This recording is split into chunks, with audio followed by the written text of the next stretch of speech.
Buying a home is one of the biggest investments you'll ever make. But how can you be sure the builder has all the right permissions? Today, we'll break it down step by step so you can buy your dream home with confidence. Let's dive in. We've all heard stories of buyers losing money because their builder didn't have the right approvals.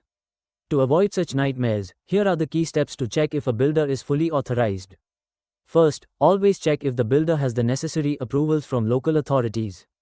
This includes land clearance, environmental clearance, and building permits.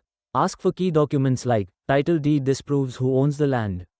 Building plan approval confirms the construction follows zoning laws. Commencement certificate, CC, issued before construction starts. Occupancy certificate, OC, issued after construction is completed to certify it's safe for living. A smart move is to check if the builder is registered under RERA.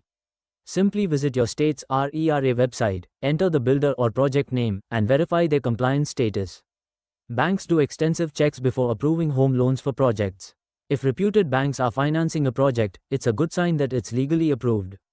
If you are unsure about the paperwork, hire a real estate lawyer to verify everything before making a purchase.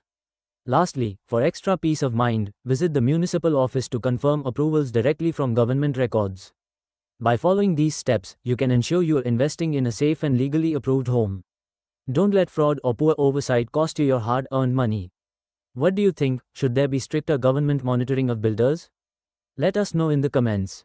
If you found this helpful, give this video a thumbs up and subscribe for more real estate insights. See you in the next one.